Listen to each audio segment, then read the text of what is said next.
जय श्री हरि विष्णु। आज हम आपको बताने वाले हैं कि जो भी महिलाएं और कुंवारी कन्याएं बृहस्पतिवार का व्रत करती हैं उन्हें किन किन बातों का ध्यान रखना चाहिए। और जानने का विषय यह है कि बृहस्पतिवार का व्रत जो करता है उसे पूजा का सही विधान भी पता होना चाहिए। क्या नियम है, पूजा की क्या विधि है और बृहस्पतिवार के दिन क्या करना चाहिए और क्या नहीं करना चाहिए। बृहस्पतिवार के एक दिन पहले से हमें क्या नियम करना चाहिए, आइए जानते हैं।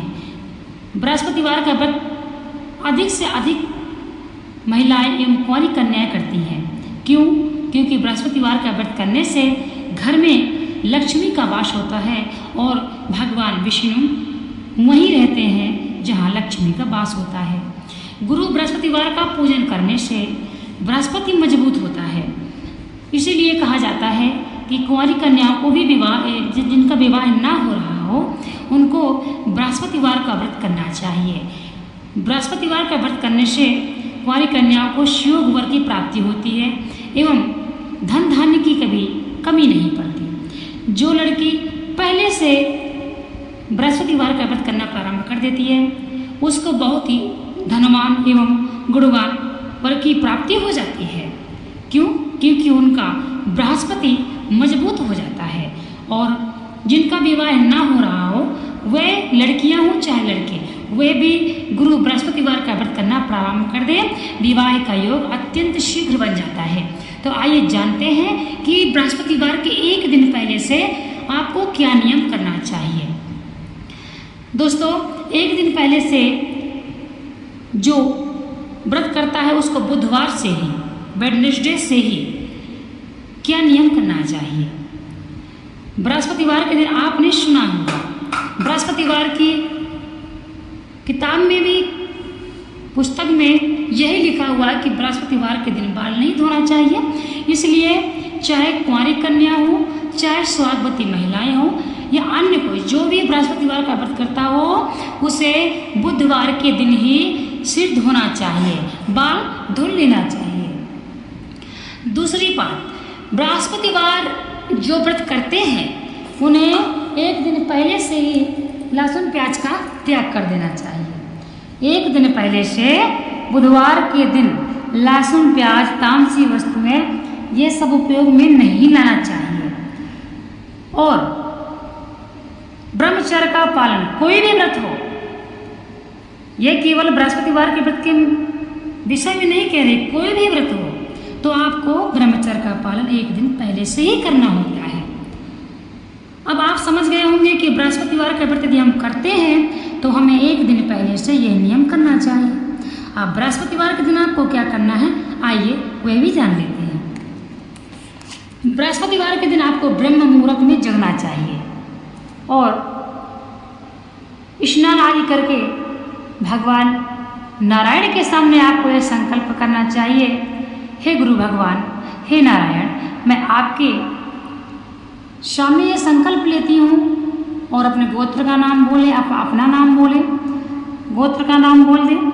मैं संकल्प लेती हूँ कि मैं आज बृहस्पतिवार का व्रत पूर्ण श्रद्धा भावना से करूँगी और नारायण मुझे ऐसी शक्ति प्रदान करें जिससे मैं बृहस्पतिवार का व्रत अच्छे तरह पूर्ण भावना से कर सकूं।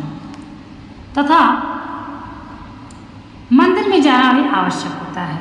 यदि आपके आसपास कोई भी मंदिर है, गुरु बृहस्पति भगवान का है, भगवान विष्णु का है, राधा कृष्ण का है, राम सीता का है, भगवान शिव का है, शिवालय है, तो आप जाइए।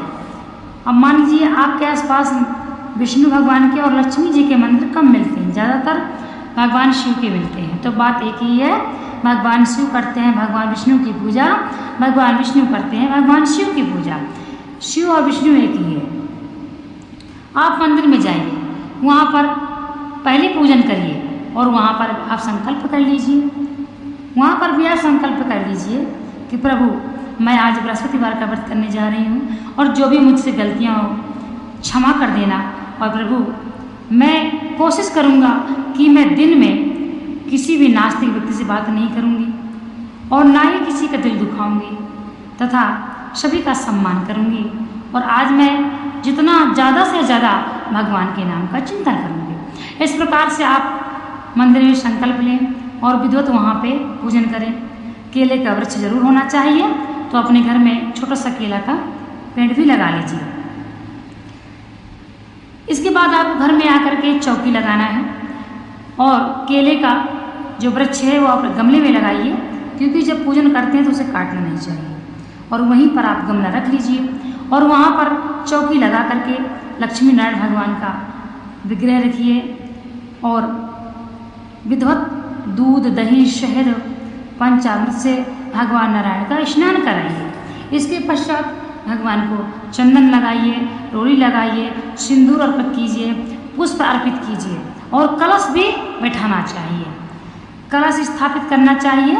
किस प्रकार से कलश स्थापित करना चाहिए हम आपको अगली वीडियो में इसकी जानकारी देंगे, क्योंकि ये हमें विस्तार से बताना पड़ेगा।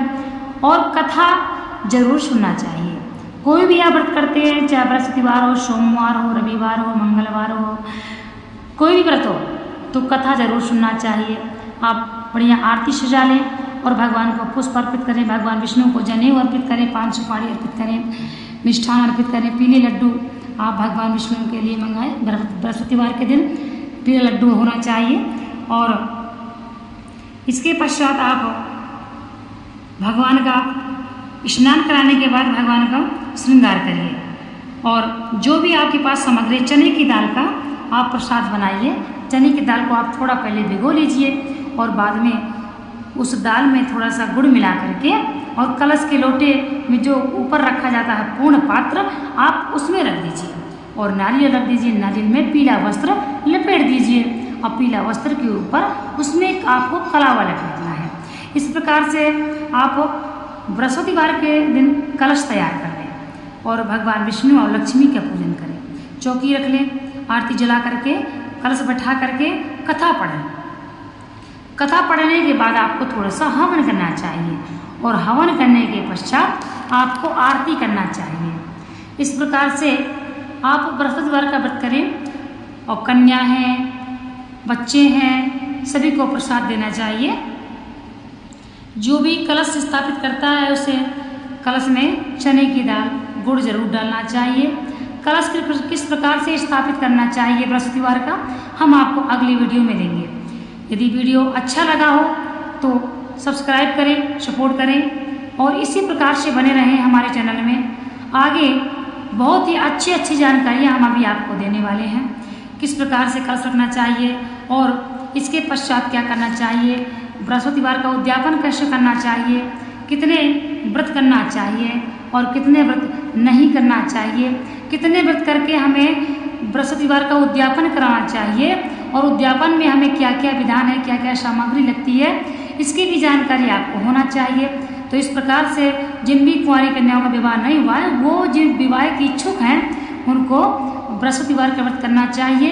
जब गुरु कमजोर होता है तब विवाह का योग नहीं बनता है और विवाह में विलंब होता है। इसीलिए